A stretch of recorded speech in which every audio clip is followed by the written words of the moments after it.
السلام عليكم. إذا كنت من الناس اللي نشأت على الألعاب اللي فيها أكشن، سيوف، دم وشياطين، أكيد بتعرف إنه دائما في عالم غارق بالظلام والشر المتجسد وجيش الشياطين اللي ما بينام وما بيرحم أبدا، بس دائما في محارب واقف سيفه بإيده وعينه على النور. أنا اليوم مش جاي أحكي عن لعبة واحدة، أنا جاي أحكي عن سلسلة كاملة، عن أسطورة صارت جزء من ذاكرة الجيمرز، أونيموشا.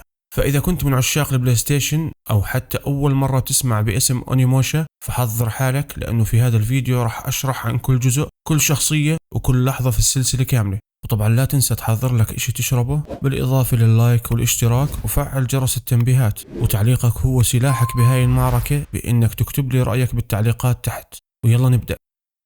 القصة بتبلش بسنة 1560 بمشهد سينمائي لمعركة كبيرة اسمها أوكيهازاما بين جيش إيماغوا يوشيموتو ونوبوناغا من عشيرة أودا. سامانوسوكي اللي هو من عشيرة أكيتشي كان قاعد يراقب المعركة من بعيد، بس فجأة هجموا عليه رجال من طرف إيماغوا. المعركة كانت عنيفة جدا، بس كان واضح إنه عشيرة أودا قربت تفوز، ونوبوناغا كان واقف بضحك واثق من النصر، لحد ما أجا سهم طايش وضربه في حلقه ووقع على الأرض.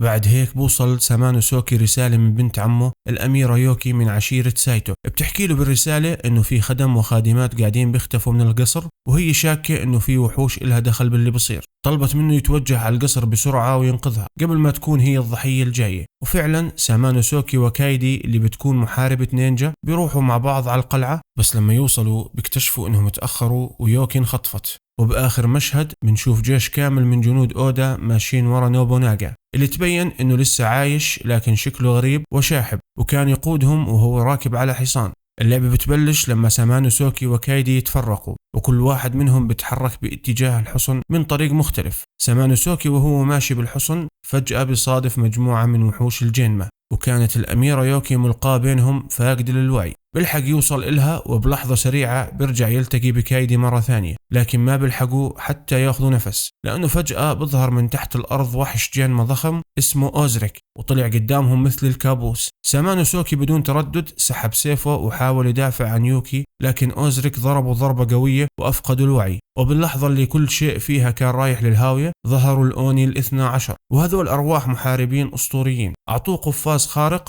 هذا القفاز بعطيه قدرة إنه يمتص أرواح الجينما ويستعملها عشان يدمرهم. سامانوسوكي بصحى من غيبوبته وتوجه دغري على كهف مظلم، وفي الداخل بلاقي إشي اسمه الرايزان، مصدر طاقة غامضة وقوية. باخذه وبكمل طريقه لحد ما يوصل خندق ناشف كله صمت وثقل. وفجأة برجع الوحش أوزريك وبتصير بينهم مواجهة، بس هالمرة سامانوسوكي قدر إنه يقتله. وخلال طريقه بدخل مختبر غريب ومخيف، وهناك بلاقي عالم جينما اسمه جلدنسترين واقف فوق إنسان وقاعد بيعمل عليه عملية جراحية مرعبة كأنها تجربة مريضة نفسيا. وخلال الحديث جلدنسترين فجر المفاجأة إنه هو اللي رجع نوبوناغا للحياة، لكن نوبوناغا ما رجع طبيعي، رجع تابع للشياطين وعاقد ميثاق معهم وأقسم ولاءه لهم وصار واحد منهم. بعد هيك هذا العالم بهرب، بس قبل ما يختفي ببعث على سامانوسوكي وحش اسمه رينالدو، وهو وحش ضخم ومرعب، لكن سامانوسوكي مسح فيه الأرض وقتله، وأخذ من المختبر سلاح جديد اسمه انريو. ومن هناك بيطلع على حصن ثاني، بس أول ما يدخل بيكتشف إنه مهجور،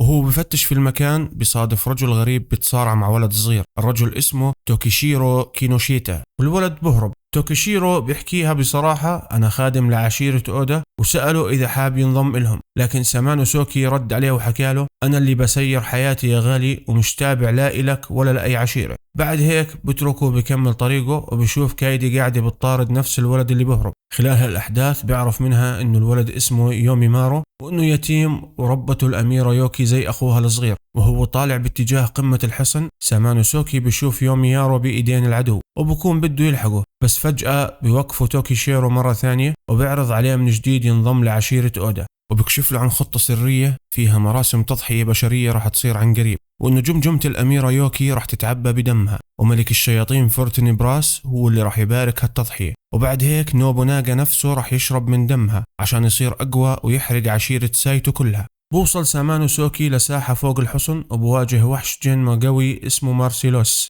بعد المعركة الطاحنة اللي دارت بينهم تمكن سامانوسوكي من هزيمته، وأخذ سلاح الشيبو، وبهيك قدر ينقذ يوميمارو وأخذه على غرفة آمنة جوا الحصن. وطلب من كايدي تظل مع يوميمارو والمرأة اللي معاهم، وهو نزل لتحت يدور على يوكي في باطن الأرض. وهو ماشي بظهر له توكيشيرو مرة ثانية وبطلب منه آخر مرة ينضم لعشيرة أودا، وبشغل فخ وبسحب سامانوسوكي لتحت الأرض. بهذا الوقت كايدي بتفقد وعيها بسبب وحش جن ما بيشبه سامانوسوكي، والمرأة بتخطف يوميمارو. لما بتصحى كايدي بأخذوها على السجن، وهناك بتلاقي الأميرة يوكي محبوسة بزنزانة، وفجأة بظهر جلدنسترين من الظلام وبطلق جن قوي عشان يقتل كايدي، لكن كايدي بتقدر انها تنفذ بحياتها وتهرب. في الفترة هاي سامانوسوكي بصحى تحت الأرض وبدخل بمواجهة مباشرة مع نسخة ثانية من نفسه، وبقدر يقتله جوا الممر. بعد هيك بكمل طريقه للحصن وبوصل على غرفة فيها المرأة الغريبة ويوميمارو. بس فجأة المرأة بتكشف شكلها الحقيقي بإنها جينما على شكل حشرة اسمها هيكوبا، وفتحت باب لعالم الشياطين وأخذت يوميمارو وطارت جواته. سامانوسوكي لحقها، ولما واجهها حكت له إنه يوميمارو راح ينقتل قدام يوكي عشان يزيد حزنها، وهذا الحزن هو المفتاح اللي راح يخلي نوبوناغا يصير أقوى وقت التضحية. لكن سامانوسوكي وكايدي ما خلوها تكمل خطتها وقتلوها. بعد هيك بدخل بطلنا من باب الشيطان وهو في طريقه واجه جلدنسترين واللي استدعى نسخة أقوى من مارسيليوس،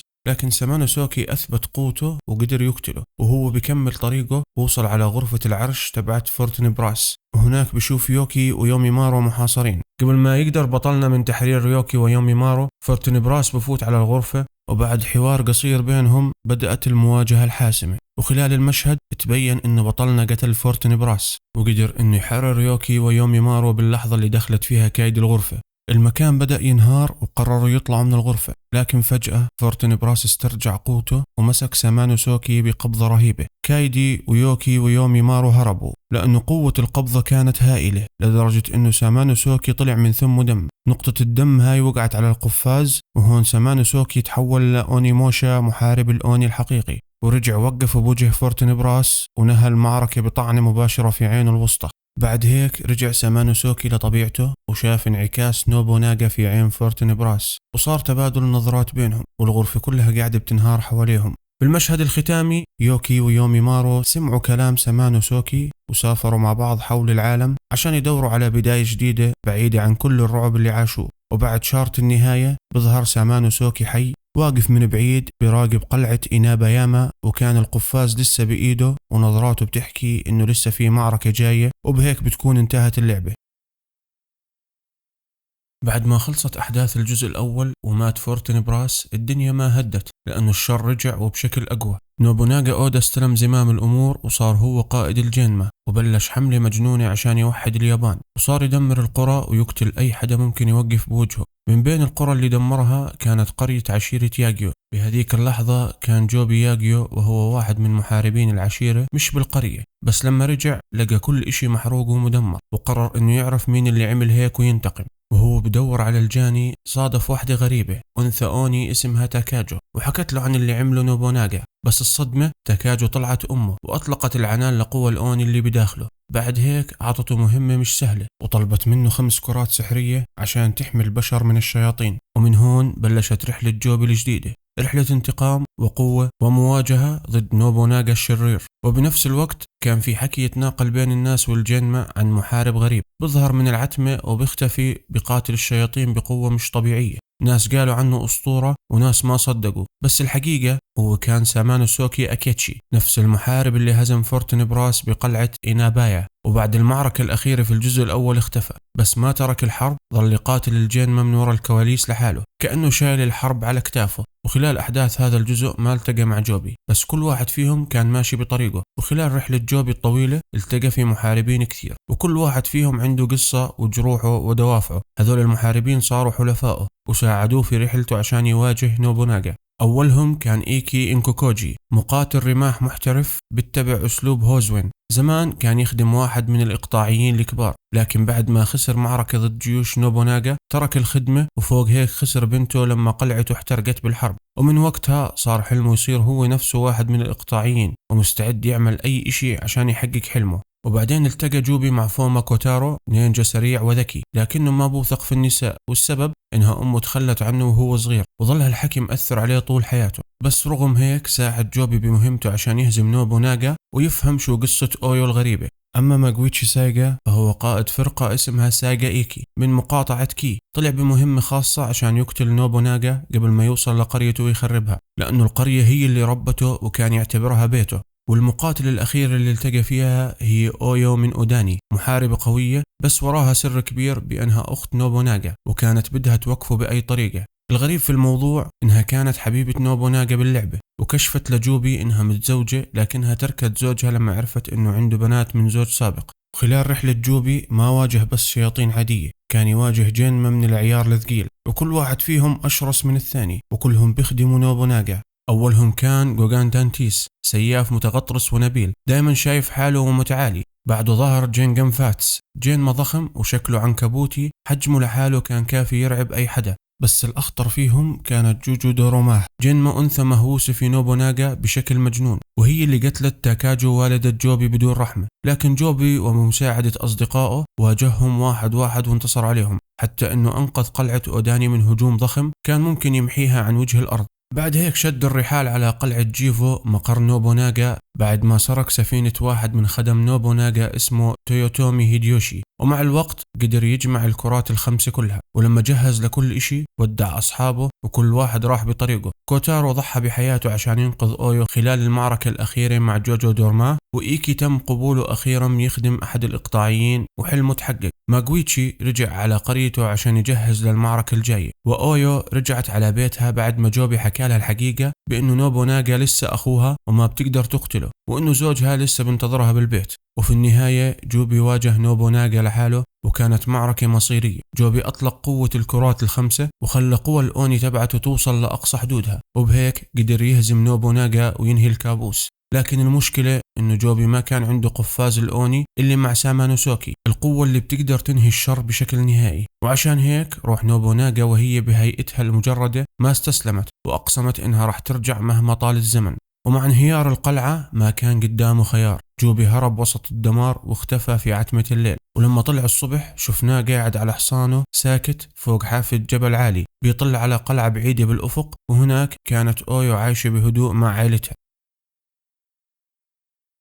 بعد ما أتقن قواه الجديدة كأونيموشا، برجع سامانوسوكي أكيتشي لليابان سنة 1582 عشان يواجه جيش الجينما مرة ثانية، وبشق طريقه على معبد هونوجي. وبالفعل بواجه واحد من جنرالات نوبوناغا رانمارو موري، لكن فجأة ومن غير سابق انذار بوابة بتفتح تحت سامانوسوكي وبتسحبه. بعد هيك بصحى فجأة وبلاقي نفسه في باريس سنة 2004، وهناك بيلتقي مع رجل اسمه جاك بلانك وبيساعده يواجه غزو الجينما اللي بلش عند قوس النصر. بس البوابة الزمنية ما خلصت شغلها، بترجع تفتح وبتسحب جاك وشخص اسمه فيليب لعصر اليابان الإقطاعية. سامانوسوكي بكمل طريقه وبيلتقي بميشيل أوبير واللي بتكون صديقة جاك عند القوس. وخلال قتاله في الطريق بيظهر له خصم قديم عالم الجينما اللي اسمه جلدنسترين، وبيكشف له انه طور تكنولوجيا بتخليه هو وباقي الجينما يسافروا عبر الزمن عشان يغزوا المستقبل. بعد وصول جاك بلانك ومعه فيليب لليابان في القرن السادس عشر،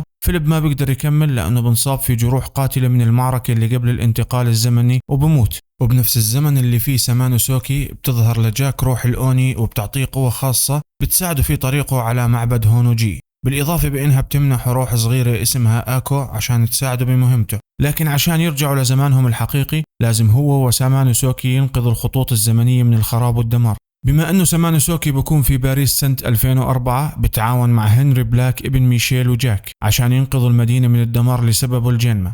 وفي الوقت نفسه جاك وسامانوسوكي بيرجعوا يقاتلوا بالماضي ضد نوبوناغا في قلب اليابان الإقطاعية. وخلال رحلتهم بيلتقوا بمحارب اسمه تاداكاتسو هيهاتشيرو واللي كان مرتبط بعشيرة أودا، بس بالرغم من ارتباطه بقرر ينضم لسامانوسوكي وجاك ويحارب معهم. لكن المفاجأة ما خلصت، لأنه سامانوسوكي من المستقبل واجه رانمارو من جديد، بس هالمرة كان مشرد وتحول لمحارب من الجينما. بعد معارك طاحنة سامانوسوكي قدر ينتصر على قوات الجينما اللي أجت من المستقبل وهزم جلدنسترين ورانمارو. بس الهزيمة هاي كانت بثمن، لأنه هيهاتشيرو انقتل على إيد رانمارو من الماضي، ولما جاك وصل لمعبد هونوجي انتقم له مباشرة. حاليا نوبوناغا كان بمثابة الخسران، خصوصا بعد ما رجع جاك لعصره. والمفاجأة صارت لما قوى الأوني انتقلت من جاك لهنري عشان تنقذ حياته. خلال هذا الوقت نوبوناغا بتعافى وبرجع بكل وحشيته وبقتل سامانوسوكي من الماضي. ومن هون بتصير اللحظة الفاصلة. سامانوسوكي من الحاضر بمتص نسخته من الماضي وبتحول لأونيموشا حقيقي، وبهيئته الجديدة بخوض المعركة النهائية وبنتصر،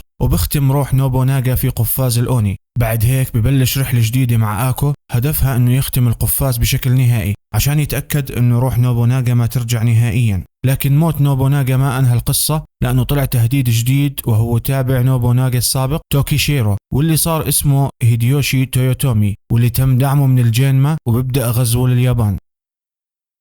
بعد 15 سنة من سقوط نوبوناغا أودا بنهاية لعبة أونيموشا 3، توكيتشيرو كينوشيتا التابع القديم قرر يكمل مشوار زعيمه وسمى حاله هيديوشي تويوتومي، وبلش يوحد اليابان ويحاول ينهي زمن الحروب. لكن فجأة ظهرت نجمة غريبة بالسماء سموها نجمة الفأل، ومن بعدها الدنيا قامت وما قعدت، عملت كوارث طبيعية، زلازل، فيضانات، وكأنها علامة شؤم. بهاي اللحظة هيديوشي بيبعث جيوشه تهاجم بر آسيا، وخلال هذا الهجوم بيرجعوا جيوش الجينما، الوحوش اللي كلنا بنعرفها. وبدل ما يتعلم من مصير نوبوناغا استخدم هيديوشي نفس الطريقة وتحالف مع الجينما عشان يفرض سيطرته على البلاد، وبلشوا يجمعوا أشجار الكرز من كل أنحاء اليابان وينقلوها على العاصمة كيوتو. وبالمقابل ابنه الغير شرعي يوكي هيدياسو قرر يواجهه وسمى حاله سوكي، ووقف في وجه أبوه رافض أنه يتبع طريق الظلم. وكان معه مخلوق غريب دودة كيسية اسمه مينوكيتشي، وهيك صاروا الاثنين بيجوبوا اليابان ويهجموا ويحرقوا السفن اللي بتنقل الأشجار عن طريق الجينما. وكان قائد السفن شخص اسمه دانيمون بان، واللي تم قتله على ايد سوكي بمعركة طاحنة. وبعد هاي المعركة أطلقوا عليه لقب الشيطان الأزرق. وخلال رحلته بيقابل بنت قوية اسمها أكاني جوبي ياغيو، واللي بتنحدر من عشيرة ياغيو، وكانت وارثة قوى الأوني من جدها جوبي ياغيو، وهو بطل الجزء الثاني اللي هزم نوبوناغا. بتتعاون أكاني مع سوكي وبيقرروا يتسللوا للمكان اللي بيجهزوا فيه الأشجار قبل ما يبعثوها على كيوتو. وهناك بتنكشف الحقيقة، وأكاني بتحكي إنه جدها أرسلها بمهمة خاصة عشان تقتل خاين من عشيرتهم اسمه مونينوري ياغيو. بس أكاني ما بتقدر تهزمه، ومونينوري طلع أقوى من توقعاتها. وبهاي اللحظة ظهر وجه مألوف من الماضي، أوهاتسو، وهي صديقة الطفولة لسوكي. سوكي بيحاول يحكي معها ويقنعها إنه هيديوشي شرير ولازم يوقفه، بس أوهاتسو كانت مقتنعة بعكس هذا الكلام. وفي هاللحظة تكشف إنه أشجار البهجة اللي بيلموها من كل اليابان هي أشجار جينما، يعني هياكل مصنوعة من جثث بشر وبتنتج حشرات جينما، واللي بيبتلع هاي الحشرات بصير تحت سيطرتها زي الدمى.